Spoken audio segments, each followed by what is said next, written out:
Oh, that's interesting. I don't think any of mine it's shared out at all. That's interesting. Looks like the stream was deleted on Facebook. What?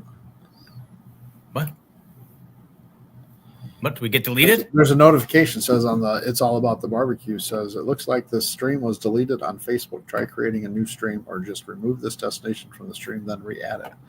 What is going on with everything here? I'm not gonna do that. I'm gonna switch over anyway to Instagram. But everybody, that is Thursday night. It is another edition of Thursday Night Barbecue Chat. I am Steve Kress. I am the grill department manager over at Wanamaker's in lovely, beautiful downtown Downers Grove, Illinois. And the man sitting next to me, as always, the chairman of the board, Barbecue, Blackstone, and Beer Group, or Page, or YouTube, both. or whatever, or both. I mean, it's not a Groupon. There's no special sales. I didn't really say Groupon, but I mean, he really kind of did, because you really did say it. He runs a Groupon. I didn't really say. Then you went silent. But anyways, guys, welcome in. It is Thursday night. We are here once again for Thursday Night Barbecue Chat. Look at that. My good buddy Johnny, I was just talking to him a little bit. It says, "What's up?" Yeah, well, is that what we've resorted to now? Is like reaching out to reaching out to people? Yeah, I specifically called one person and said, "Hey, that's more than normal." We almost got like matching sweatshirts today, but yours is not the same as mine. But mine's a hoodie. But anyway, we had a great show last week with Little Gringa on this, so that was a great show. But we got another great guest this week too. But before we get to that, guess what, Ryan? It is 1 week from today. I will be in Memphis on my way to the Shed Showdown down there in Ocean Springs, Mississippi. What are you talking? I called my sister and she's like, "I'm busy. Let me call you later." And I knew as soon as the show was going to start is when she was going to call me back. Well, she figured that she would be busy. Yeah. It never fails. Anyways. Yeah. But well, for those of you that normally I'd say follow It's All About the Barbecue. You can if you want to, but for some reason, StreamYard has decided to lose the link to It's All About the Barbecue, but it is on my personal page. So we can do it that way. It does say I am live and I'm live there. The only issue is that I cannot share it from my personal page. So a lot of people are not going to see the show tonight. So that's just the way it's going to be. But anyway, so tonight we have, But do my people not have anything to do with this? Well, I'm just saying my people. I mean, some people might get upset. That run the show. I understand. I get it, Steve. No, I have been promoting it very heavily that, follow It's All About the Barbecue to watch and comment live. And of course, the week I do it the most is the week that StreamYard decides that it's not going to work. So yeah, it happens. Let's get on to happier and jollier things. We have a great guest today. He's a good friend, I would say. How much does that cost you? What's that, to get a good friend? Yeah, I mean, I'm sure you got to pay for that, right? Well, he's far away, so that kind of, I don't have to, he can just say it. He doesn't have to see me all the time, All right. But when I do see him, he says hi. I mean, that's true. That's a good thing. There, I'm going to share it out to It's All About the Barbecue for you. Thank you. No, but he is multi-time world champion, American Royal champion, Jack Daniels champion, and he has a great line of rubs, which, guess what? I brought some home from the store today so I could show them to you, and I forgot them in my car. So that just goes to show you, with age does not always come wisdom, but forgetfulness does happen. So anyway, Ryan, we have from Three Little Pigs, we have Mr. Chris Marks on the show today. And there he is. How you doing, Steve? Ryan, nice to meet you. You as well. And by the way, Ryan, it cost him 2 bottles of sauce to be a friend. I mean, you got off lucky. Like, I charge him a lot more to have him be able to say that he's my friend. You don't even. You kidding me? You're happy to be associated with me. You know it. Oh yeah. No, I did. I did bring home some. Chris came out with some newer flavors, and I brought them home so I could show them off, and I forgot them. I don't know if there's some around the house here. I got so many bottles of rubs and stuff that are laying around, and Trisha has nicely and neatly tucked them away in places that I don't know if I'll find them for the end of the show. So we're just going to have to go by. Maybe Ryan can find pictures of them when we talk about them. I will get there. We're having multiple technical difficulties tonight. It's just not. Well, I mean, Chris, it's snowing by you, and you're not having any difficulty at all. And Well, I don't want to say that. It's been really slow because of the snow, because I work off cellular out where I'm at.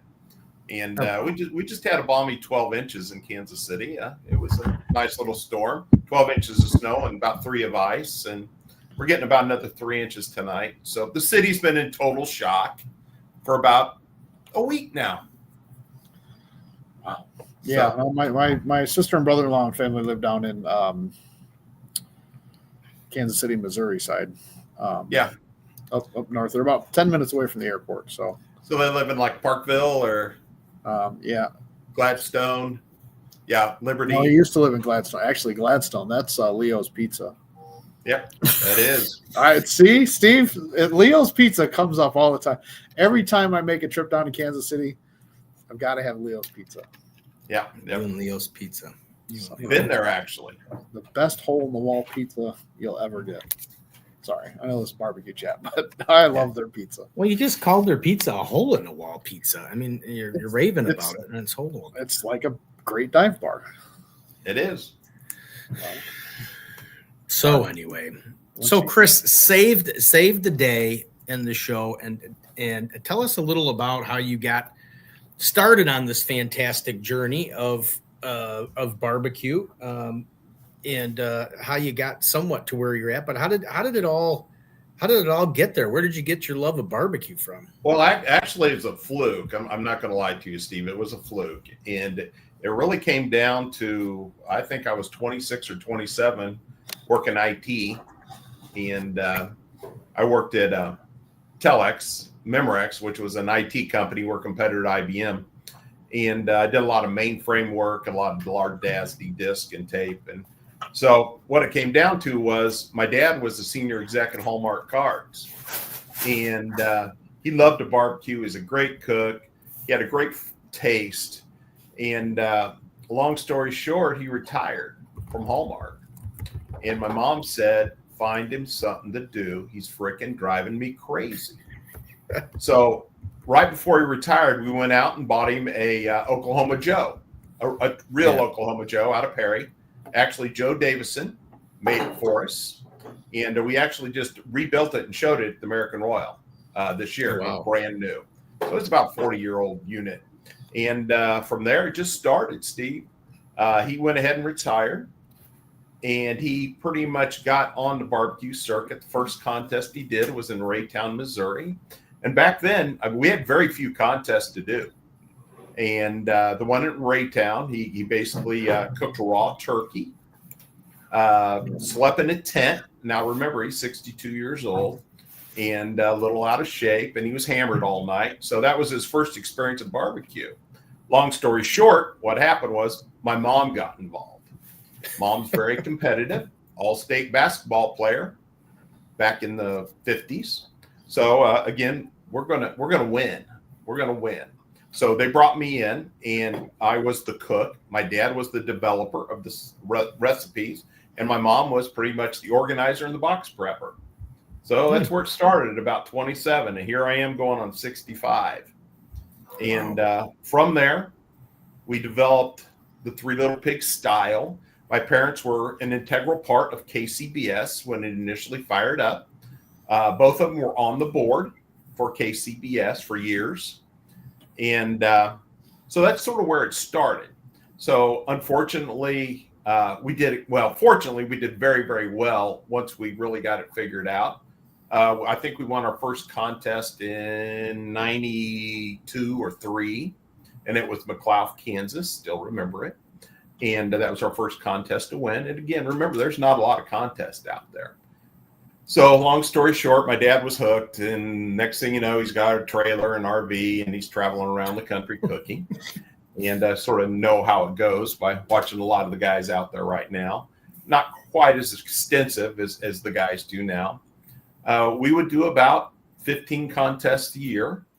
And that's really where it started. Once we really defined our style, we didn't change. Steve, we did not change for 15 years. We had the same rubs, the same sauces, all developed by my parents and myself, some of them, but mostly my parents developed most of the sauces and seasonings because they were retired. And we did not change anything for 15 years. We never jumped from, Joe Blow got a fourth here, so we're going to do what he does now. We kept it consistent because understanding it's very cyclic business. One thing's going to be good for maybe 4 or 5 years, and then you have to start transitioning to something else, as it still is now. Right. So we started there, and unfortunately, my dad had had heart problems since his early 50s. And so American Royal, we had been reserve in 95, and we were reserved to Oklahoma Joe's, or Jeff Staney, if you've heard that name before. Basically Casey Joe's now. We were reserved to them, and the next year we did well at Jack Daniels, didn't do good at the Royal, but then in 97, 2 months before the contest, my dad passed away. Oh. So it was like, I'm done. I don't want to do it anymore. He had a big RV and he had all that kind of stuff, and I'm working full time, and I also have 3 kids that play sports. So I'm running my butt off all the time. But my mom says, well, let's go ahead and do the Royal. So we cooked the Royal in 97 and dominated and won it. Wow. And then from 97, 98, that was the Invitational. Of course, everybody knows the Invitational. You're basically brought in. It's the champions. It's like a NASCAR shootout. Won that. And then in 98, we won the Open, and that's the contest with about 400 in it. Now, understand, this was just me, my mom, and by then my Uncle Ronnie had joined us because that was his little brother, and he was really helping out. He didn't do a lot, but it was really me and my mom doing a lot of that. And so we would do throughout the year about 5 to 6 contests a year. Now, on those 5 or 6 contests, we pretty much won every one. If we weren't first, we were second. But again, my mom was also getting older. And again, I was busy. Like today, these guys are pumping 50 contests a year. I mean, when we were really doing well at the Royal, we're cooking 5 to 6 times a year. And then in 99, we won the Open again. And then in 2000, we won the Invitational again. Then in 2001, 2, 3, and 4, we were reserve in the Invitational. So that's a pretty good run. The same, Steve. We didn't change. We didn't hop around. We didn't change profiles. We kept the same because we weren't smart enough to change anything. So, and that's sort of where we started. But from there, I took the money that we had won from the Royals and I developed the sauce line from it. The competition sauce, the touch of cherry sauce, and the sweet sauce. So from that, I used that to develop a brand. I incorporated it LLC'd it back in about 98. And so from there, we started it slow on that brand. But what really fortunate for me was when I was about 2005, 2006, and at the same time, I started doing classes about 2000. And that was my buddy Jay, who had a big store, Backyard Bash in Parkville, Missouri, basically told me I'm doing classes for him. Didn't ask me, told me. And I did about 10 classes there a year for 5-6 years. And unfortunately, Jay got sick and he had to shut his store down. And from there, what happened was in about 2005, I had a guy come up to me and said, I just bought a smoker line and I need somebody to help me. And here I am doing very lucrative in IT. And I'm like, well, how about I work, just assist you for a year. So I basically assist him for a year. And the next thing you know, he comes up to me, here, I'll pay you this and I'll make you general manager and we're going to have fun. So that's where I started. I dropped in. It's called Ace of Hearts. And that was the Goodwin smoker line. And he had purchased the Goodwin smoker line from Ron Goodwin out of Burns, Kansas. And we basically developed that out. And from there, we developed we went ahead and developed the rubs, which had already been developed, but we went ahead and put those into production. And very fortunate enough to work with Old World Spices. And I've been with them closing in on 20 years now. And just good partners in this. And the one thing is, Steve, is I'm not that guy that's in your face type guy. I'm sort of the background guy. I'd rather work smarter than harder. Mm-hmm. I like to think out of the box. And but what I love to do most is I love to promote barbecue, travel around the country doing classes. I could do a class every weekend if I wanted. But again, I'm getting old, and it's hard. It's hard to do that every weekend.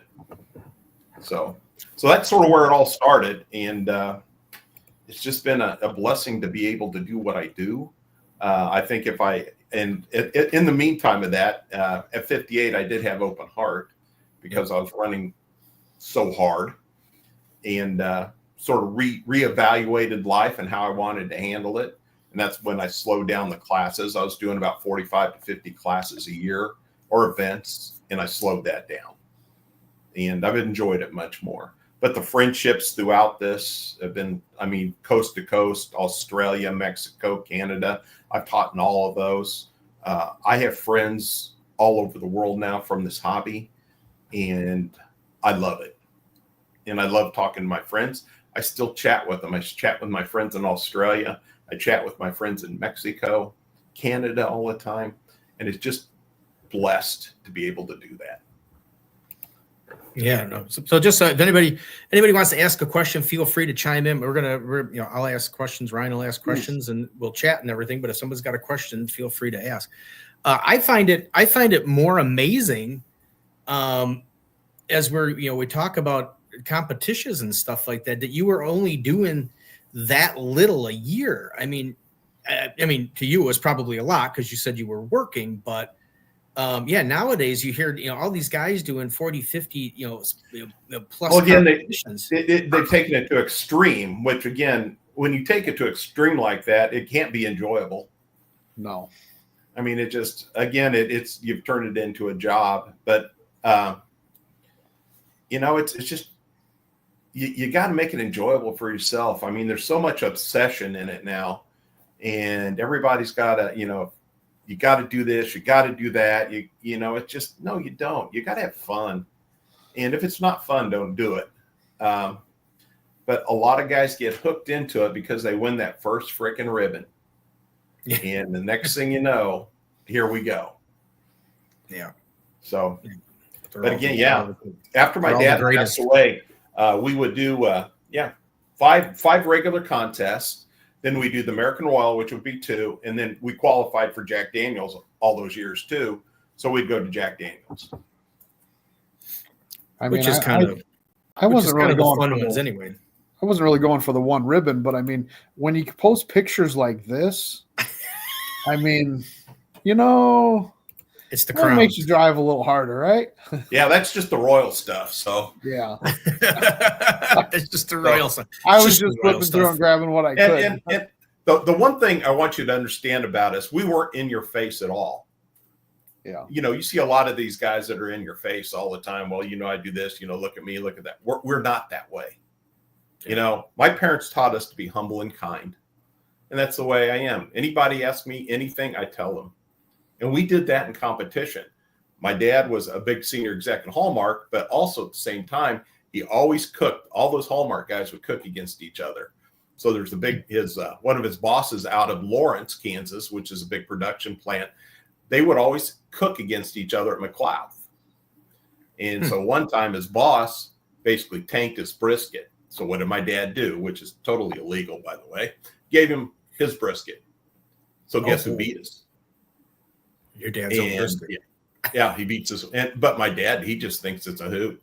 So what did my dad do? He went and took his sign, and took it back and sent it to him. They call it inter-office mail at Hallmark. So he was just going crazy. Somebody stole the sign, and then it shows up in inter-office mail in Hallmark. So again, that's what it was to my parents. It was friends and having a good time and just fun stuff like that. Oh, yeah, because there's not an episode that goes by. You got hooked into your dad's retirement hobby, and that's how you guys were kind of running it. Yeah, it was my dad's retirement hobby. Just no getting around it. And now it turned into my job hobby. Hobby job. How's that? But you never work hard if you're having fun doing it, and that's what I do. I have fun doing it. I'm fortunate enough to have a lot of graphic design. I like to design a lot of stuff, so that's what I've been doing over the winter. I'll redesign websites and pages and things like that. Do a lot of Photoshop, fun things like that, and that's what I like to do now. And then we'll get on the road. My first class is actually in a week up in Omaha. And helping you barbecue up there in Omaha. And it's both classes are already sold out. And every time I go up there, it's either 5 inches of snow or 3 inches of ice. Every time. One time I was up there cooking, it was minus 30 degrees. Holy Jesus. Oh yeah, it was horrible. Yeah. But no, I survived it. I got enough fat on me to survive it. Let me get caught up here real quick. We got Johnny says hello, Smoking Griddle Boys says, gentlemen, how we doing? My buddy BBQ says, how's D guys? Howdy guys. Sorry. It's a different way of spelling it. Griddle Vittles, Nick and Jay says, what up? And then Al Lunacy queuing. Good evening, guys. Cheers. Yeah. Good stuff. Yeah, feel free, like I said, to ask questions. The man knows how to cook. So if you have questions on brisket, ribs, anything like that, feel free to ask. Or if you have questions on the seasonings, because we'll get into the seasonings. Because you mentioned that your mom and dad developed all the seasonings. So is basically the Three Little Pigs, the majority of the sauces and the rubs, are those all legacy hand-down formulations, or are those recents? Most of those are handed down legacies. The first one developed, of course, on the sauce side, it was the competition sauce, and that was my dad's baby. And then we went ahead and brought in the touch of cherry sauce and also the sweet sauce. And the sweet sauce, again, was sort of an emulation of a KC masterpiece. And so that's, again, what we always did is we looked at the local grocery stores and what does well, that's usually what won.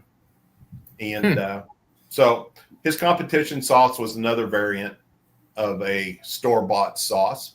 But what he did is he redesigned them all and built them all, and which was amazing to watch him do it because he ruined a lot of stuff. But, man, he had so much fun doing it. And people would come from all over. He was retired. People would show up at his house, firemen, policemen. He lived in Kansas City, way out in rural Kansas City, and they would come around just wanting to eat chicken wings with him. And he would cook them chicken wings, and he would sample his sauces and his rubs to them. And that's where a lot of it was developed. It was developed with the officers and the firemen from Kansas City, Mo. And great times. But, yeah, most of the rubs, the touch of cherry rub was designed by my mom. And we always thought it was just the biggest sissy rub there was. But she said we needed something really sweet. And I tell you what the top seller is. And it's that touch of cherry. And she would strike me down. Yeah, it's my favorite. But yeah, a lot of those are legacy from my parents. I still have recipes for more. It's just, again, it's about timing. As you know, Steve, it's about timing and how things work out. So yeah, it's my legacy. It's my legacy of my parents, and I take a lot of pride in it, and I protect it. Yeah, that's cool. So. Look at Ryan's coughing. He's so excited about the touch of cherry. Yeah, I love touch of cherry. I think that was getting into barbecuing, doing a lot more. I think that was probably really close to one of the first seasonings that I bought. And it's very mild, and that was her play on it. It's very mild. The championship's complex. That's my dad complex. I mean, I bet there's 20. Originally, there's probably 30 spices in it. Wow. 30 ingredients in that thing. And I mean, we had to tone it down because the thing would end up costing way too much to produce. But his original probably had 30 spices in it. and he would go down to a market in that city market in Kansas City, and he would buy all these spices by just the little bags, and he would just mix them and mix them and mix them. And of course, wasn't good for his blood pressure because most of it was salt. But again, that's where a lot of it starts. So again, we didn't copy. I bet there's 15 copies now of the Touch of Cherry out there. Yeah, I believe it. Everybody's got You know what I cherry mean, rub. Steve? Yeah, everybody's got a cherry rub. Everybody's got a cherry rub. But if you look when we made it back in 2004 or 5, there was none. Yeah. Well, there wasn't a lot of I mean, I can even think back to when I first started at Wanamaker's, and that was 2014 is when I really started doing the barbecue stuff. There are probably half of those brands that are up there on that wall didn't even exist back in 2014. It just exploded in that short period of time. You're probably one of the OGs of really getting out there with a brand and a complete rub line, I would think. Well, we've been out. We just celebrated 20 years with the rubs. So 20 years with the rubs and 25 with the sauces. Yeah. So I think, again, I don't think there was that many back then. Yeah. In our category, sustainability is a big deal. I mean, how do you sustain it? And that's a big deal. And, basically over the last 25 years of doing classes and building more of a personal relationship with customers versus that we call it the YouTube, where, everybody's got to do YouTube videos. You got to go out and buy 100,000 bots. So every time you make a post, you automatically have 100,000 people liking it. I mean, and that's Ryan. Do what? Well, I was telling Ryan, maybe that's what we got to do for the show here is we got to get more bots.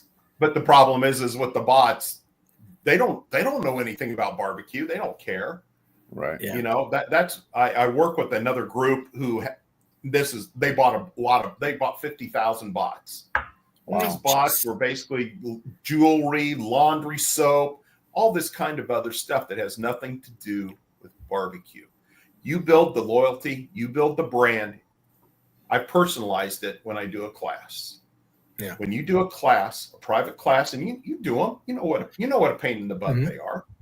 But what you do with that customer is they smell it, they touch it, they feel it, but more importantly is they see who you are. Yeah. And again, you're kind to them, you're humble to them. They're going to buy your brand. See, Ryan, I'm kind, I'm humble, I'm all those things he said. Chris, you really got to raise your fee. The friendship fee? What are you talking about? I'm just kidding, Steve. You're a good guy. I'm not too kind. And that's sort of what we're about is, everybody now wants that bandwagon of I've got to make a YouTube video every week. But the problem is everybody's making the same YouTube videos on the same thing. Yeah. And you look at the average YouTube watch time, you're looking at 2 to 3 minutes. When I get a class, I get 3 hours. Yeah. I may have 25 people in that class, but now I have 25 people in that class that are going to recognize my brand all over the country. Yeah. And it's a different way of looking at it. You develop that more personal relationship on top of it, like you were saying. Right. So again, is that what a lot of these marketing managers want? No. They first thing, I've been into events where how many users do you have? Not users, but how many followers do you have? That's a lead in. How many followers? I could say I have 250,000 because I just bought 250,000 bots. And again, it's just a different way of looking at it. I'm older. You got a lot of younger guys in the category now. But I'm still going to focus until I'll probably drop doing barbecue classes because I love doing it. Yeah. I mean, me too. I have fun doing it. I mean, yeah, Ryan just started doing them. Well, no, that's where I met Steve at a class at Wanamaker's with Sean Young doing the class there, and I went with some other people and met Steve, and I mean, here we are now, right? but now I'm also doing the classes with Sean. So I do a lot of flat top cooking. I pulled back from the barbecue side of it, but I do a lot more griddle. I'm part Great of idea. I mean, you've got to follow the niche. Yeah. And the griddle cooking, the Blackstone, I mean, that's hot.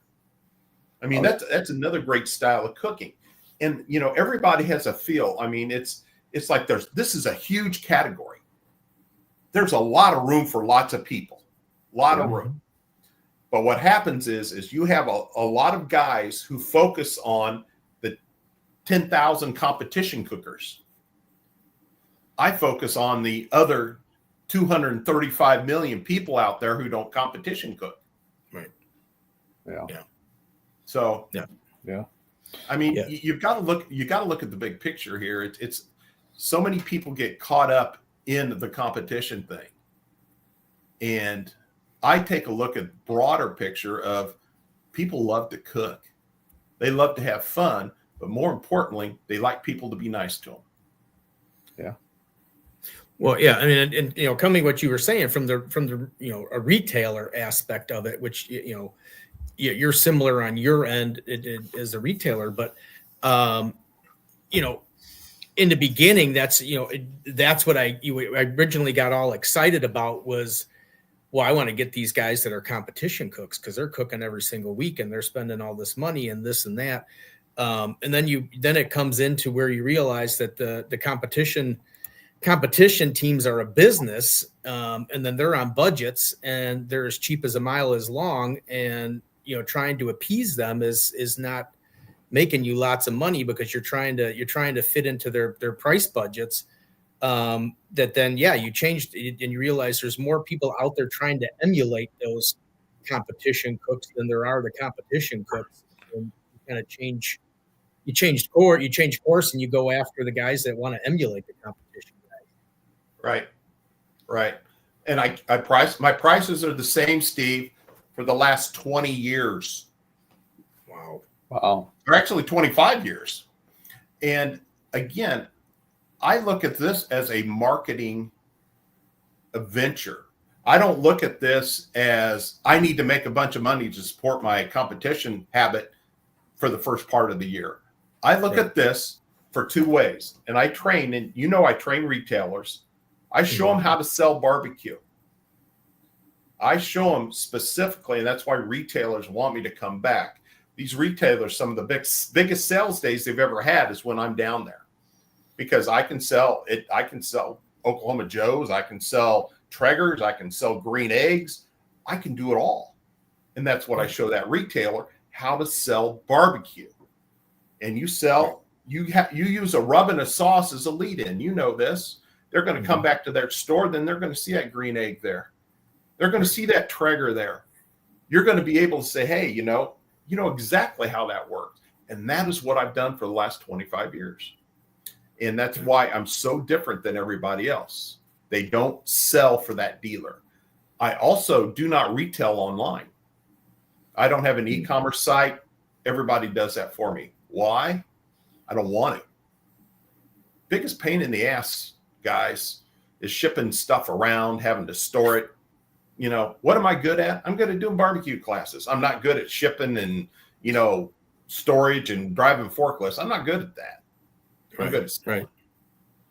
And that's where a lot of these guys get in trouble when they'll do a class. They'll basically hand out their cards, go to my website, go to my website, go to my website. I say, go to that dealer. Buy that stuff from the dealer. Yeah. Because I don't retail online. Yeah. No, that's appreciated. And you know what? And I get beat up about that, guys. Yeah. I get knocked around about that a lot.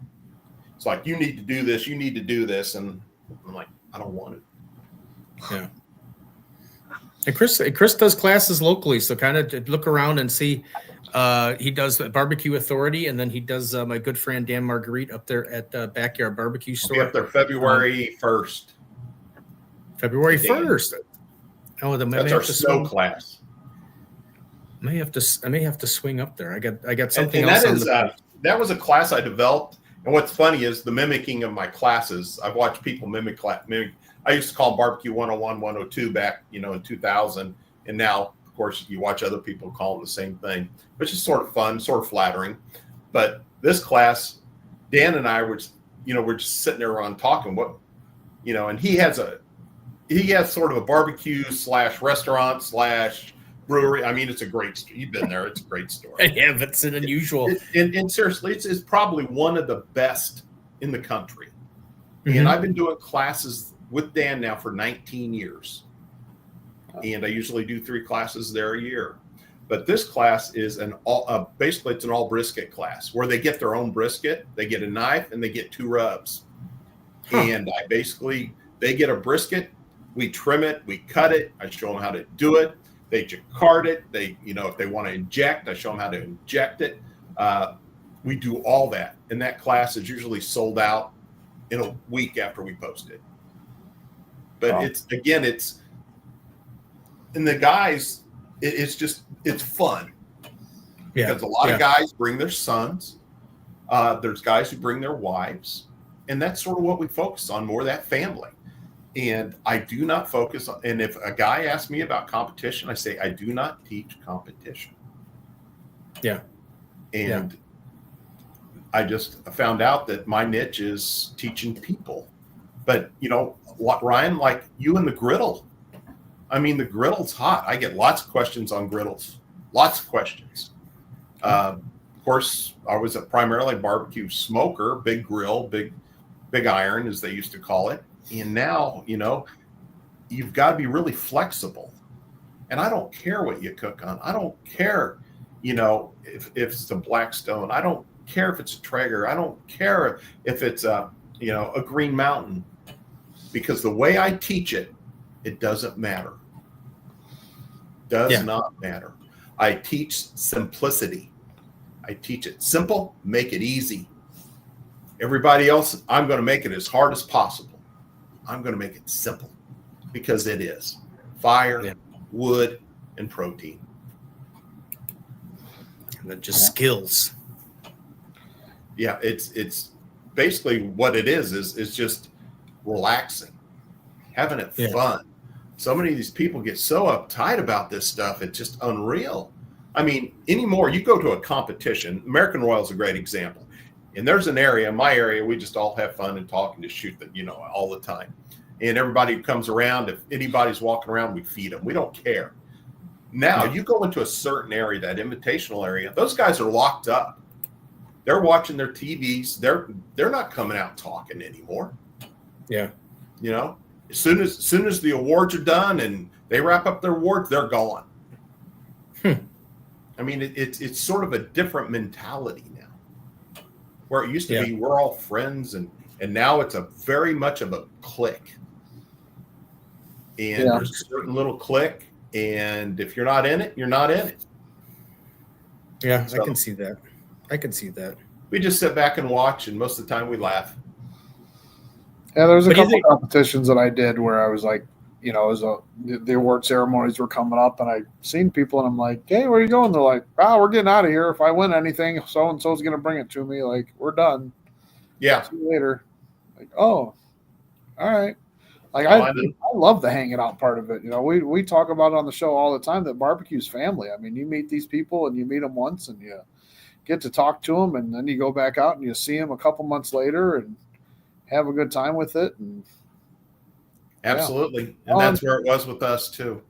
I'm really enjoying this conversation right now, just because it's, you do kind of miss that side of it a little bit where. Well, do you think some of that, Chris, do you think some of that comes from the, this newer, as we talked about, and you're not the first one, I think you're the second or third person that made reference to, I don't remember who the first one was, but we got into talking about retailers bringing in product, and before, back in the day, probably when I first was getting into it, because the social media hadn't really gotten huge then. But obviously from when you started, it was all like, how many championships did you win? How many cooks did you do? That's what advertised your product. And absolutely. Now it's I think he was saying, now some of the bigger box stores, if you don't have, if you don't have 200,000 or 300,000 followers, you're not even looked at. And whether or not you make good product, whether or not you've won this or you're won that, but if you don't have a social media following, they're not looking for you. But you think that kind of is filtering in then to the competition world, where the people that are more internet based, they just don't know that personal feelings of talking to people and not being in the clique. I agree. And you bring up a good point about that too, about, all these followers. I'm fortunate enough, again, to have the sustainability. I have a name, and I don't have huge followers because, again, I don't buy bots. And that's where a lot of these guys do. They buy lots of bots. So one of my points was I had a guy, basically ask me, well, what's your YouTube? How many followers are YouTube and all this stuff? Do I have a YouTube channel? Absolutely. Is it huge? No, but I have, a couple thousand followers on YouTube. And, I think when I looked at it, I had a couple like 200,000 views. And do I spend a ton of money producing it? No, I do it.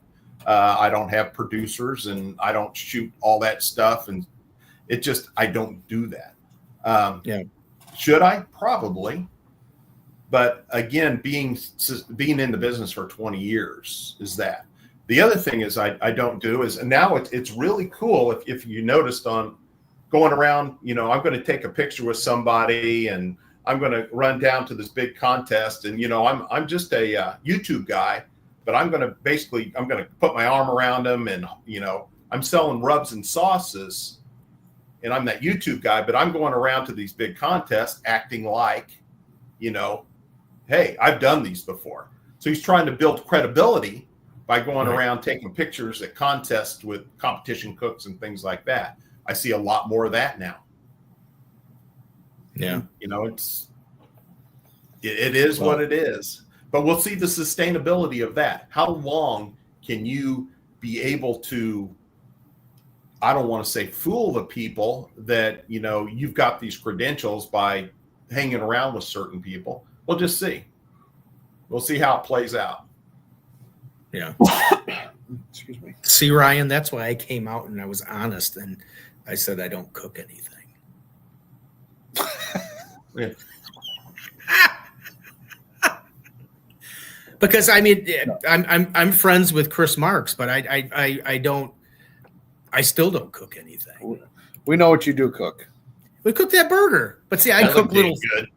See, that's two people. That's 2 weeks in a row, Ryan. I'd rather have that right there than barbecue. Yeah, see that right there. Yeah, I like that. He was just talking burgers in general, Ryan. He didn't say the Dutchman. I like the onion. That's a good deal. Yeah, that's a little sloppy to me, but it probably would taste really good. Steve. That's just the ongoing joke, is that he calls, this was Steve's world famous smash burger, but definitely doesn't look like a smash burger to me. Looks good to me. Yeah, see? It's our good banter back and forth just about every show or every that other burger's show. been on every show. But obviously Chris has got a better memory than I did. Though, of course, I wasn't really paying attention, but we were at the Do It Best hardware show in Indianapolis. I don't know what I was doing. I wasn't paying attention. And, I came around the corner of the trailer there, and he's just like, oh my God, they let anybody in here. And I'm looking like, well, who the hell knows me at the Do It Best show? And I turn and I look, and it's Chris.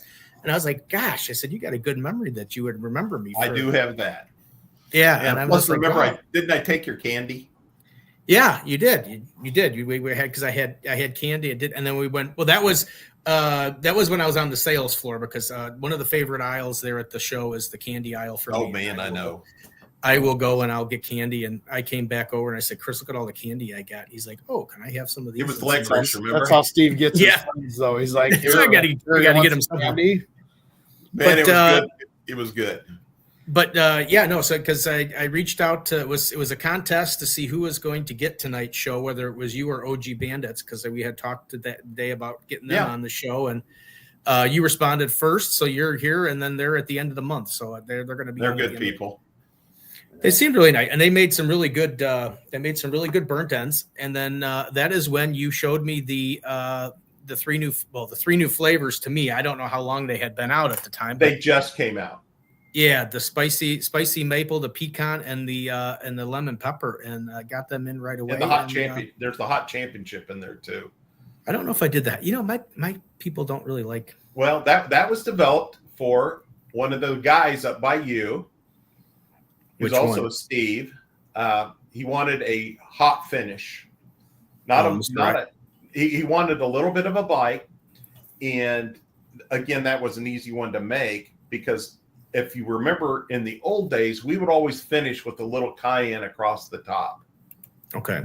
And we never added it into the rub, but again, it was light, it was ground down, it was fine, and we ended up, and that's what we put in that championship.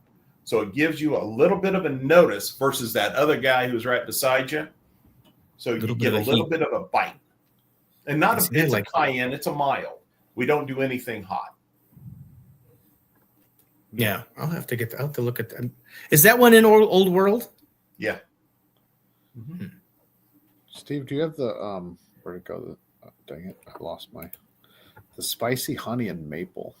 That just that one's going crazy. I got that one. Yeah, I got that one in there. I might have to grab some on Saturday. Yeah, that's that sweet finish, that mapley finish.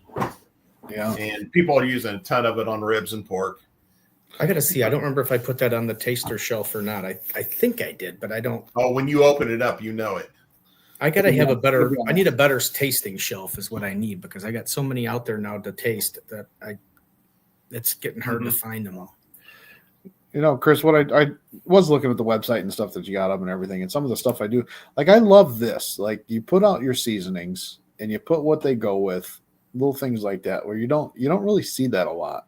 I agree. Remember, and I agree with that exactly. Now, Steve, I'll bring some of these up for you too because I make all that. I spent 3 days making that. There's about 5 iterations, and that's the one I finished up with. I also just finished up with this one right here. Can't see them very well, but these are the descriptions of the rubs. So I just finished up with this one, and I'm proofing it. Actually, my wife is proofing it. And, we all know that. Yeah. Here, can you look at this for me? Thanks. Yeah. So I just finished that up this week, and I'll get that into production too. But so, Steve, another thing I do is I look at what other people don't do. And that's part of what other people don't do. I get a lot of questions and ask about, well, what do they go on? Well, they can go on this and this. Why not put it in a little postcard and hand it out? Yeah. So, when you do, you see 400 or 500 people a year in classes, you'll be able to pass that out. I also do recipe cards for all my rubs. And you saw what I do at the shows. I'll do those samples. Yeah. And I do all that. I mean, I sit down in my basement, watch old science fiction, and pack the little packs. Pack little packs and staple them to the cards. Absolutely, you're right. Yeah. No, we've had the little card. I've had the little cards a couple times at the store. I should get more for the classes, but I haven't been as good at the classes as I probably should have. But I was going to say, I think I cleared out my pantry of some of my old rubs and stuff that they just kind of get pushed back there and you lose them in sight. And I think I just threw it out because it was sitting back there for so long, but it got lost. But I remember that card with a little bit of packet of seasonings. Yeah. I used to do that at all the classes. Yeah, I would give some Chris's stuff out, and I used to do I would have the little tubs of Blues Hog sauce. I would reach out to everybody and get all these little tchotchkes, sample this and that, and Chris was always great. He'd give magnets and stickers and all that other stuff. People love stickers, man.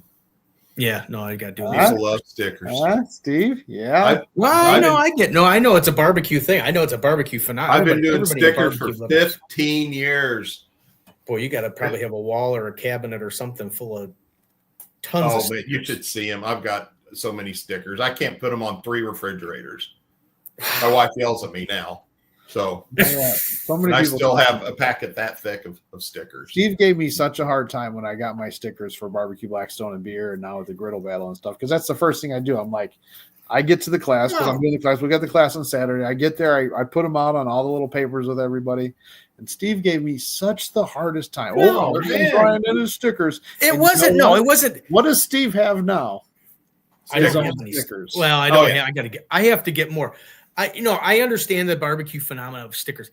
Ryan, it wasn't that you had stickers. It was like you were a used car salesman handing them out. That's all it was like. That was the problem with it. I know the sticker thing is a huge thing in barbecue. Everybody loves that. Just kind of a way of saying that you talk to somebody and it's part of your patchwork of barbecue. But I love stickers. I wish people would send them in all the time. I posted a couple times that I got a new thing for stickers at Wanamaker's to put up there, and I think it's great. I like seeing all the teams, and then you reach out to the people that send you the stickers, and you get to know them, and it just expands the whole family dynamic of it. Yeah. It's basically guerrilla marketing, where again, it's the personalization. You're giving them something. You're also at the same time you're giving them education. You're also giving them the ability to reach out to you. I've done classes 25 years now. I still have people reach out to me, and I never say no. I tell them what they do, how to do it. Again, a lot of the guys don't do that now. They say basically they bug them. People bug me. I've done my class, but a lot of those guys are doing the online stuff, and they focus on go watch my online stuff. Yeah. And I said, I never do that. Terry said he's still waiting for a barbecue Blackstone beer cigar. Yeah, I'm sorry about that, Terry. I will get you one sent out. Sure he will. He probably told you that the last time you asked him. Whatever. And then I did want to bring up my buddy Johnny. I don't know if he's still in here or not, or one viewer right now, but he was asking, do you have any gluten-free seasonings? All my seasonings are gluten-free and sauces. Okay. There you go, Johnny. If you're still in here, I know we got 2 people watching, but it's the replay that matters. It's never the actual good fun. Just like Chris just said, it's not about the viewers. It's not about the viewers, Ryan. Quality.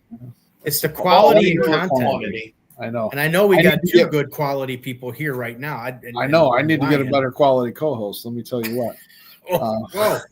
Well, Steve, it's like that guy coming in, kicking the tire, or that guy coming in who's going to be the buyer of a smoker.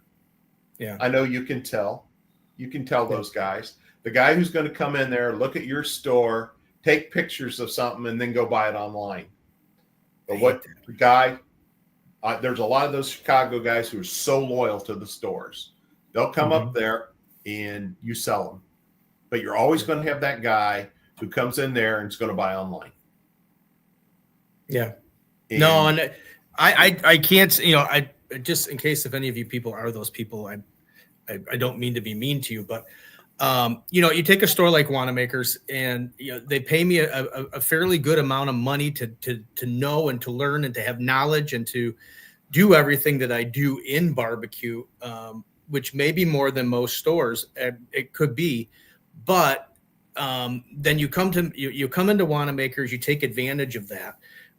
You suck all the knowledge that I have of everything, and then you go and you buy it online, and it's, I personally myself, I don't think it's right. I know people do it. I don't either. It's just I'm old school, Steve. Pure old school. You may pay a little bit more at Wanamaker's, but the knowledge and what you're going to get out of your trip to Wanamaker's is probably more than what you would get online. It's going to be more than what you may get at some stores that may be less expensive, but you're paying for some of that. You're paying for knowledge. You're paying for knowledge and just the stuff. And of course, a lot of it now is shipping. You're paying a lot for shipping. But but you're paying for knowledge. You're paying for that relationship. Yeah. Now, what I've noticed and I noticed demographics. So I look at demographics, and that demographic of that 18 to 35-year-old, they have no loyalty. No loyalty. Yeah. It's all about what I can buy online. They'll walk in there and just with their phone in their face and doing this, and and then I can do this, and say, well, tell me about this, this, and this, and they just turn around and walk out. But it's still it's our age group. It really pretty much that 35 all the way up into that 60s that still understand what's going on. Yeah, and it's not as bad here. I mean, it's gotten so. It's gotten to even so blatant to the people that work the nursery and the greenhouse part of the store. They just tell you flat out. I mean, they'll come in and they'll pick your brain on everything, and then it's like, okay, I got to get to Home Depot before it closes because they're cheaper. And it's like, okay, well now, the staff at the store just spent an hour with you explaining how to do everything, and then you're going to right to their face say, well, I'm going to go to the place down the street because they're cheaper, but they didn't know what they were talking about. Right. Well, and you think about it, Steve, when you're talking cheaper, you're probably talking $5 or $6 total, right? The whole deal. Yeah. And I mean, it's like, come on, guys. Yeah. And sometimes I just don't get it. I think sometimes people think it's cool to screw the little guy. Yeah. Well, because usually the little guy makes more of an investment in having people that know something, and then they go to where people are just there to turn and burn product.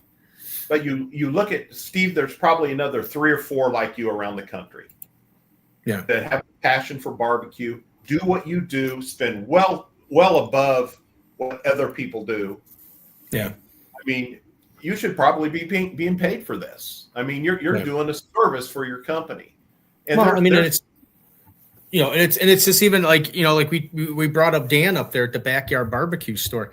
I mean, I think I have a great barbecue department. Dan's store is an experience. I mean, if you haven't gone up to the backyard barbecue store up in Wilmette, and I run a barbecue department, I want everybody to come to my store, but you have to go check out Dan's store.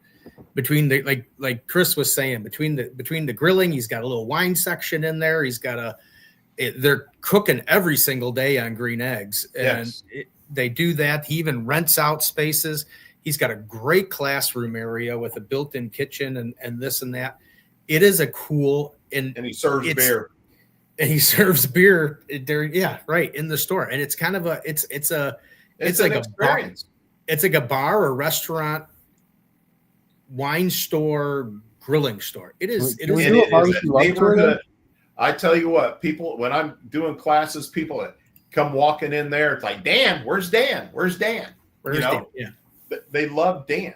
And what he's done is he's taken that business and personalized it. And that's what I talk about too, and that's what I've done with my rubs and sauces. I've personalized it. So people say, Three Little Pigs. They say, oh, well, that's Chris's stuff. And that's what I want to happen. Right. Will I be huge, Steve? No. Yeah. But will I be satisfied in what I do? Absolutely. Yeah. Well, you talk about your classes and the personality and the relationships that you build and everything. And then you got, speaking of the classes, you got Sean Young in here that says the first class I took 17 years ago was his class in Lyle. Learned a ton. Still use some of his techniques today. Thank you, Sean. And that's a long time back in Lyle. Well, and the funny thing is, Sean is with Risky Brisket. He is the instructor for all our classes. So he's taken what he's learned from you. He's turned it into a successful barbecue competition career. And now he's turned around and is doing the same thing and passing it along to people Ryan's done the classes. I mean, I've been to all the classes, obviously. But Ryan's been to the classes. And they're great classes, and he does the same thing. It's a quality class, and you're gonna pay a little bit for it, but you get good food, you learn a lot, and you're entertained. It's not a just sit there, lecture, take notes, this type of thing. I mean, they're great classes, and that's what I want to do is that. And I give them a PowerPoint. We used to at IBM called it Death by PowerPoint. I have PowerPoints for all my classes too. But what I've done, Steve, though, over the years, and my goal was is some of my dealers, I want to transition out of doing classes, and I want them to take over it. I want that dealer to be the expert in the area. How do you do that? You bring people in. You get trained to do it too. My buddy Scott Regal at Indianapolis, I've been working with him for about 7 or 8 years now. He is now doing his own classes. I come in and do a couple classes a year there, but he does a lot of his own classes. Chris Combs out in Pennsylvania State College, same thing. I've trained him for about 15 years. Now he does mostly his own classes. Ron and John up at Helping You Barbecue. I come in January and they do the rest of the classes the rest of the year. Now, other guys would get all pissed off about that. I'm like, that's what I want them to do, because now you are seen as that expert. Yeah. I like that. So again, as you go around, I want these guys to assume those own classes. Does it take away from me? Not really. What it's done is basically these guys say, Chris Marks trained me. Yeah, and I train them more on the presentation part of it than really more of the cooking anymore. It's more the how do I present? Because that's where I came from. I came from that IT background of being a presenter. So I know how to basically engage. I know how to bring them in and basically keep them engaged. IT must be a very popular stepping stone to barbecue, because I think Sean Young does IT. You did IT. I think Harry Sue was in IT. I think that Ryan pretends he's in barbecue, but he does IT. Todd Johns for Plowboy IT. Yeah. I mean, it must just be a natural calming thing to do barbecue from the. Most of us don't make it past 50. Yeah, doing all the IT work, you then do the barbecue to soothe your soul. Yeah, right. You're getting so good. Sean said, "I love it, Steve. You're teaching the class Saturday." Oh, beautiful! That'd be a fun class. I don't know how much they'd learn, but it'd be an entertaining class. But again, it's important for those stores as you develop around the country to do that. Yeah. And that's the guys who are going to. And Dan Marguerite, he does classes too. So, and he does he teaches the green egg classes. Yeah. And I teach the protein side of it, and he teaches the green egg usage side of it. Scott Luca from Indianapolis is another great one. He does a great green egg class. Yeah. So again, it's how do you pace it? I have great people come in and teach my classes. Barbecue equals expensive. IT equals good pay, supports barbecue habit. Yeah. Well, man, somebody hit that right on the nose. That was Sean. Yeah. Well, I'm sure it's not what it was when you were doing it, Chris. I mean, now with all the Wagyu briskets and it's stupid. It's just, I'm like, you just paid $1,500 for 3 briskets for the American Royal. I'm like, you do know the whole category pays $1,000, guys. Right? What the hell? Oh, we can only use this kind of rib. I'm like, guys, you know what? We won a perfect score on brisket at the American Royal in 2000. Yeah. I bought the damn brisket at Sam's Club on the way down to the contest in the same container for that day. Yeah. Perfect score, first place brisket, invitational.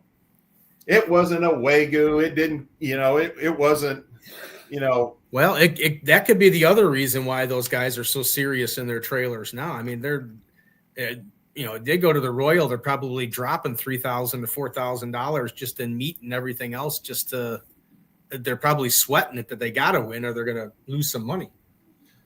Well, that's not the one to sweat it at when you have, 500 people there. That's a crapshoot, Steve. That is a crapshoot. That's any given cook day. It is. It's who do they like that day? Understanding 500 teams, 500 judges. I guaranteed I would say probably half those judges are trained. And what's going to happen is you're going to have a confluence of different kinds of tastes. And there's a lot of those guys who are not trained in competition barbecue judging, does not like the way they cook now. They don't like the over-injected, the heavily sweet. They don't like that. And that's where a lot of these guys get their panties up in a bunch when they do the really big contest, that the certified judges haven't been trained by the other competition cooks. Oh, Caden. There's Caden's in the house. Yeah. What's up, buddy? This is my future once he starts cooking.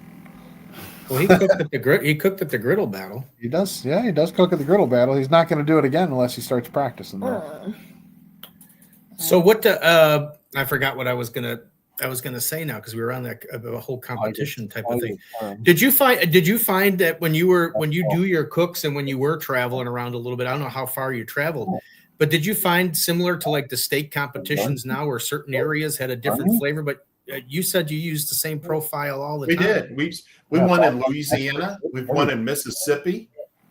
This was my parents, Arkansas, Iowa, Nebraska. I'll be up there. They traveled all that little circuit in there, and they won just same way. Did the same thing. Yeah, I was just curious because I know that we weren't smart enough to change everything. Yeah, I mean, you listen to some of the steak people, and it's just that certain areas like this, they know that certain areas like this flavory type of thing, and it has to be this shape, or some people like hockey pucks, and other people like the regular ribeye looking normal, and this and that, and I was just curious. Well, again, it's not about presentation, and unfortunately, it's gone there. So a lot of the other type organizations really don't pay much attention to presentation. Yeah. You cook ICBA, cooked a couple ICBA, and we do extremely well in ICBA because you don't have to garnish anything. You cook half chickens, you cook ribs, you don't have to garnish anything. You put it in the box with foil. And it did really well. Ryan. That's our kind of competition right there. Yeah. We don't have to garnish it, just cook it and throw it in the box. That's a steak. And they do half chickens. I like half chickens. I know. I can't tell you. I can't tell you. I'm excited the next week to get to Memphis and go to Gus's for fried chicken. That's on my mind right now. Yeah. Well, hopefully, I think it's supposed to be snowing down there. Not next week. Oh, you hope. Don't say that, Chris. I got to drive through right now. Well, I'm not going. I got a week. I've been watching the weather because I don't like driving in the snow. That's for sure. Oh, I know. It was Steve. It just shut the city down for 3 days. Yeah. But Kansas City's somewhat used to snow, though, isn't it? Yeah, we are, but not 12 inches and not ice. Like that. No. Yeah, we had 12 inches of snow and 2 inches of ice. So they scraped the snow off, and now we got the ice. Yeah. I don't think up here we're good with 12 inches of snow either. But I was gonna say I thought Kansas City would be a little more. It's not like going to Memphis or something like that with. Well, you look at I got Camping Erin. She's out in Virginia. She grew up in Wisconsin, and she's used to the snow. You get 6-7 inches of snow. It's like, all right, the buses come and go to school. She said they got some snow out there. This is day number 4 that the kids are out. I know. No school 4 days in a row, but they just don't have the equipment to right. Dallas is getting hit now too, and that's usually funny to watch too. It's like that one year that Atlanta got the ice. Oh yeah, shut down the whole city for ice. They were like all the YouTube videos of like it was the apocalypse or something, and they were absolutely. So, but barbecue is a great hobby. I've been fortunate enough to land where I am and do what I do. And I'm very blessed. And again, it's about good partners. And, we've been through some trials and tribulations over the last 20 years. I work with Matt Norgrim from Old World now, who does a great job. He's sort of our go-to guy. And it just, again, great partners are really what makes it work. And I also work with a developer called Jerry Bonner out of Old World, which is super talented. And when we talk about things, it's like, the ingredients of how do we make something pop? How do we, and I want, like when we developed the spicy honey maple, Steve, that was something my dad put together probably 25 years ago, but it wasn't spicy and it wasn't honey. It was more of a maple. So, what I do is I take a look at those trends, and of course I use search engine and I look what people are looking for. So that's where we came back with, the spicy honey maple. And again, it's about trying to develop. The one thing I don't do is copy anybody. I know there's a lot of copies of the cherry. I know there's a lot of copies of the championship out there. I just know there's a lot of copies people trying to copy, but usually the first one in wins. The one who's already developed that name for that flavor profile is going to be the guy. Yeah. And everybody wants that shelf space. But people don't understand it's really easy to get it on the shelf, but it's a bitch to get it off the shelf. Yeah. You've got to develop that name. And how do you do that? You've got to get out there. Can you do YouTubes? Absolutely. But the problem with the YouTube's videos is the sustainability of the YouTube video, because most people watch 2 or 3 minutes of that YouTube video and then it's total ADD. I got it. I'm not going to lie to you. I got it. I'll watch 2 or 3 minutes and I'm like, on to something else. But in a class, you capture them and you hold them. And that's, again, how I've built my brand on those classes. And it's hard. I tell you what, I know that's what caused part of my heart deal was I was on the road for a ton. And now I'm fortunate enough, my wife's retired and she travels with me, which makes it a lot easier on me to do it. Yeah. And again, it's just a different model. Would a CEO or a CMO like my model? Hell no. They tell me I'm crazy. They flat out tell me I'm crazy. But again, all you have to do is look at the results. But still, do I fit the models of the new guys coming in? No. I'm not going to go around put my arms around people, taking pictures with them and running to every big contest and cooking and begging to cook with people and begging to do events. That's not me. So it is what it is, and I am who I am. And I hope to be able to continue for 10 more years. Yeah. Now, do you still do the Royal and stuff like that? Yeah. Actually, Scott Regal from Barbecue Maestros Indy comes in and cooks the contest. I do the party. So I'll cook all the party. Nice. Steve, they are way too serious about this anymore. It's just, I can't handle it. They're just too serious about it. I just can't. They'll have a probe in every single rib bone. Wow. And I'm like, are you freaking kidding me? Well, this is the way I was, I went to a competition class and this is what Yahoo does. And so he has 5 probes in between the rib bones. I'm like, wow. Really? Yeah. Well, what happens if the bone in the center starts temping higher than the ones on the ends? What do you do? Now you're. I think their minds blow up. I could see if the ones on the ends did, you could trim them off. But if the one in the center starts getting too hot, what are you going to do with the rest? Just cut out that one in the middle, I guess. But Steve, it is just crazy, and it is grown in to such a clique that you have your insiders at the KCBS and you have your outsiders. And it's a definite group to watch. And it's actually pretty funny to watch because, they like circle the wagon, the insiders, and they all talk to each other. But then you have the wannabes trying to get in to be the insider. Oh man, it's just fun to watch. I got on Instagram. I got Serious Smoke Only. He kind of hopped in at the middle of our just recent conversation here. Chris was mentioning that there's somebody out there that they'd put a probe in between each rib on a when they're cooking in competition on a rack of ribs. They'll have a probe between each bone to make sure all the temperatures are where there should be. So that's what we were talking about with the 5 probes. And craziness. Yeah, so they'll take the size, the 6 ribs they're going to use, and they'll probe in between all of them. That's crazy. It's that's way too hard. And they're all sitting there watching their electronics, all sitting there. Don't talk to them. They're all sitting there watching. I'm like, really? And I'll just reach over there and just flip them upside down to see how they feel. And we can't do that. We can't. We got to make sure they're at 10. Yeah. Well. Yeah, all right. Well, Chris, I think we've gone over. We're at an hour 14. That means we've had a good conversation.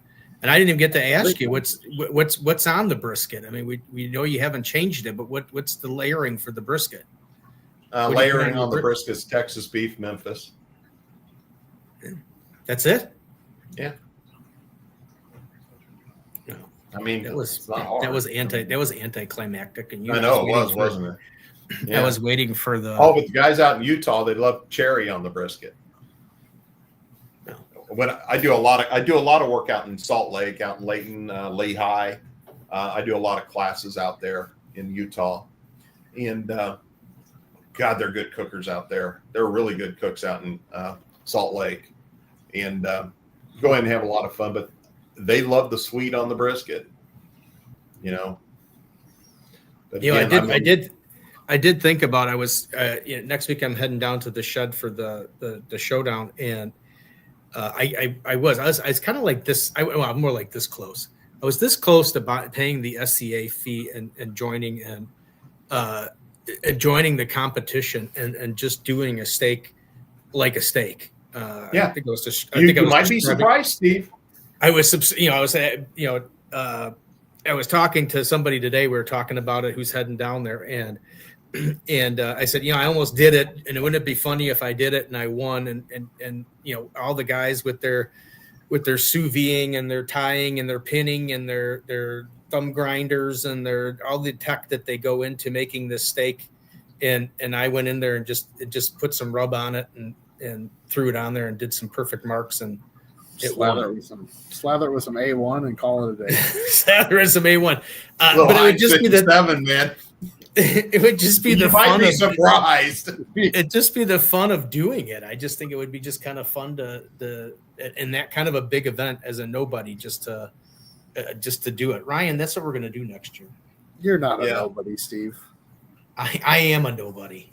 I will always be a nobody, and I'm just a. I'm just going to take you from a nobody to a somebody.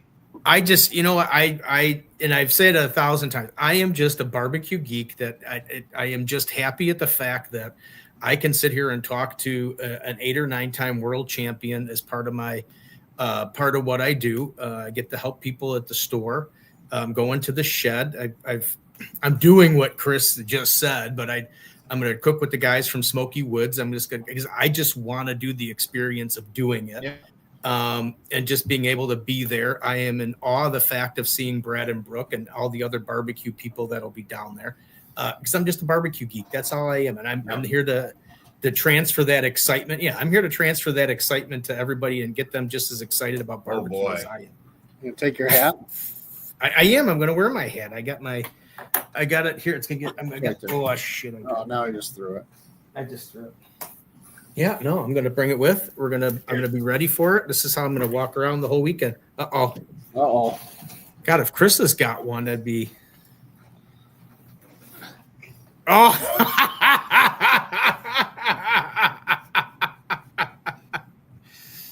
Well. Yeah, we got to bow down to the king. That's one of 4. Yeah. Hey, you want to get rid of one? Want to autograph one and send it? I'll wear it on the show. All the beads have fallen off. That's all right.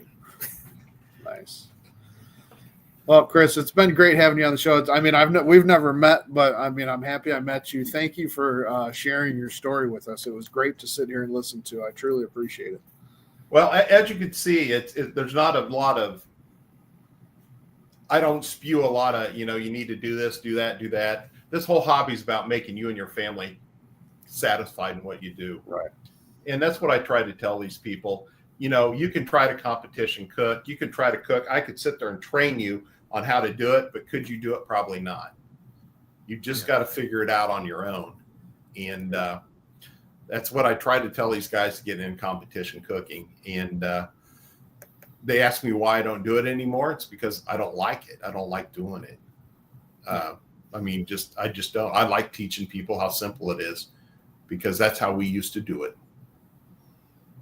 Yeah, I think in the long run, I think people maybe it'll revert itself back to being simple again, but who knows? Yeah. But so you're gonna be up in the area February 1st. You're gonna be up in the Chicago area. I'll be up with Dan. Yeah. What time? Do you know what time that class runs from? Now the thing about Dan is because he serves, it runs from 2:00 to 6. Okay. 2:00 to 6. Thank you. Yeah. Yeah, that'll be and perfect. He's a late class because he serves lunch until 2. Why don't we do a barbecue love tour there? Yeah, we could. I mean, it's an interesting thing. I mean, we could. He does serve lunch and stuff like that. We'd have to try that one. That's something to think about because you guys should see that store. He has a little gal chef, and she is excellent. She is really, really good. Nice. And then not only that, he is a. I think it's just from all the years of him doing what he's been doing, kind of like the godfather of grilling stores in the Chicago area. Yeah. He has a great collection of old Weber grills. I mean, he's got a fantastic collection of. Now, a little history there is his dad was friends with Stevens. Dan used to go skiing with him. That's where he got a lot of his. There's sort of where some of that comes from. There's some of that connection there to that. Yeah. Yeah. He just got a new Texas something in their grill, a new Weber grill that he was real proud of getting when I was up there the last time in September. Okay. Well, I'll have to get up there. I got to get up there. Good guy. His family, they're great people.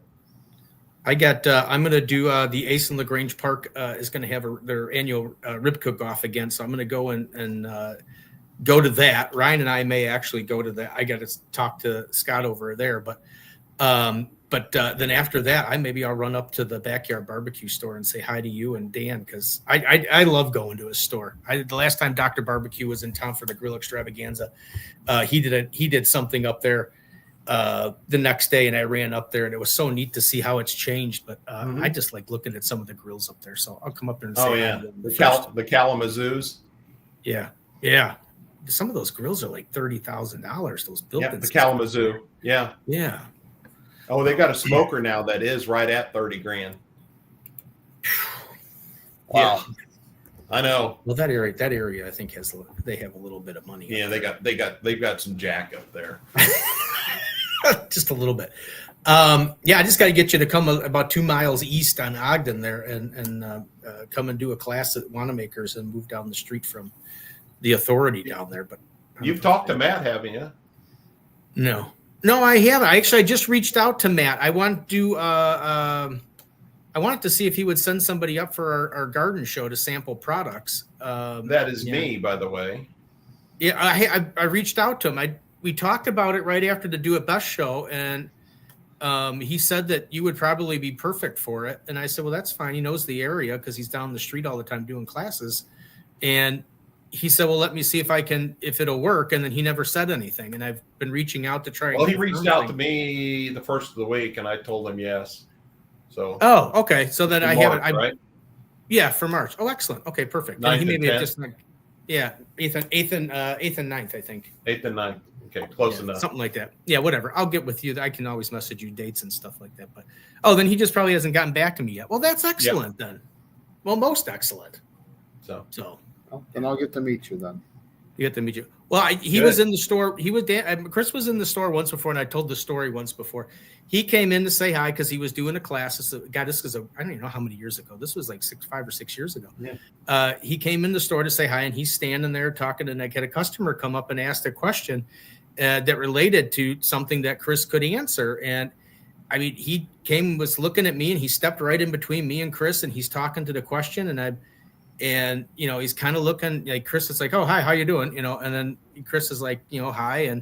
And he's going on and on. I said, well, you might want to ask this gentleman. And he turns around and he's like, well, who's he? And then Chris holds up the royal. He had one of his royal rings on for being world champion.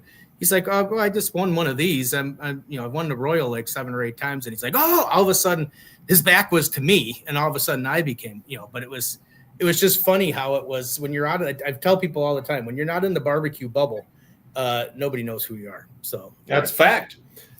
And a lot of these guys, Steve, don't know that. Yeah. You and I get excited. Like I said, I get excited to go to the shed. I can, Trisha, who's my girlfriend, she's new to the barbecue thing. And I talk about all the people that are going to be there. And I'm like super excited. And she thinks you're nuts. Yeah. She's like, well, I'm happy that you're happy and excited. And, my wife's the same way after 25 years of doing this too. She's like, what? Who cares? Same thing. Yeah. That's pretty much it. But it's love that she pretends like she's happy for me. So that's all. Yeah. So, all right, guys, I think it's time to go. Chris, good to see you. I will probably see you then on the 1st, and then we'll see you again in March. But yeah, no, that's great news. I'll wait to hear from Matt. Yeah, no, Matt was a really nice guy. We met him at the Do It Best show. He's really nice. So yeah, he works hard. Yeah, thank you for everything. Thanks for coming on. Thanks for being a cool guy. And we look forward to seeing you. But thanks again. Okay. Well, again, thanks you guys so much. And talk to you. Call me if you need me. You got it. Thanks, Chris. All right, my friend. Have a good night. You too. Yep. Another good show. Hour 25, man. It was a good. I was just in. That's how you know that the Thursday night barbecue chat was a good chat, is when it goes long, because you're just into chatting and talking about what's going on. Yeah. Well, that's great news. That means that this year at Wanamaker's Home and Gardens Garden Show, Chris Marks will be there. That's kind of nice to sample. Maybe I can run up and get my picture with him, and I can post it on Facebook. That you know. Well, and it's funny. I was kind of laughing because he was talking about that, and I had just been reaching out because I obviously, as I said, I don't cook a lot. I do cook when I go down for barbecue relief, but I don't do any kind of cooking around the house here and everything. But I do enjoy the whole workings of cooking. So I did. I reached out to Jim Taylor from Smoky Woods and say, hey, are you guys cooking anything?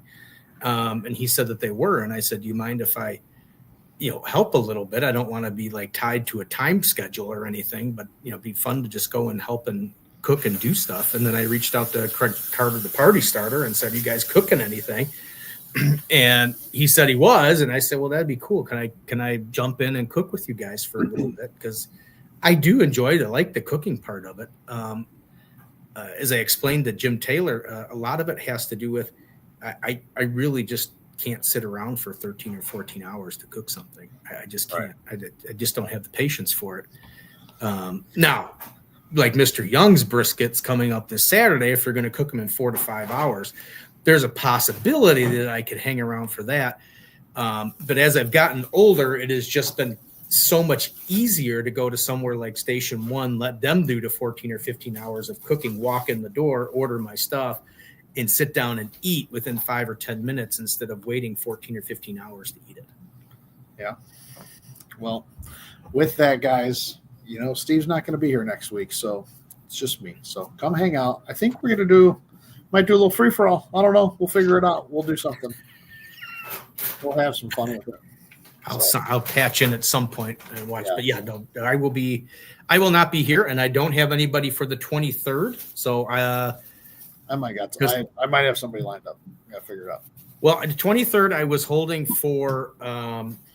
Won't say you don't have anybody, and then I don't have anybody scheduled, but somebody else gets on the schedule first, and that's just too bad. I had been talking I've been talking to Brooke and Brad about being on for the 23rd to recap the showdown. I just have never gotten a firm commitment to yes, that's what they're going to do. So get a firm commitment, or else I will lock something in. With that, guys, we're 28 minutes over. Shop local, shop small. Please be kind and courteous to everybody, especially as we head into this very exciting week leading up to the 20th of January. Please be kind and courteous to everybody, and just, geez Louises, take it down a notch and just live a little. Yeah. And don't steal their knowledge and then go to another store. Don't go to, I really don't like that. Yeah. All right, guys. We'll see you later.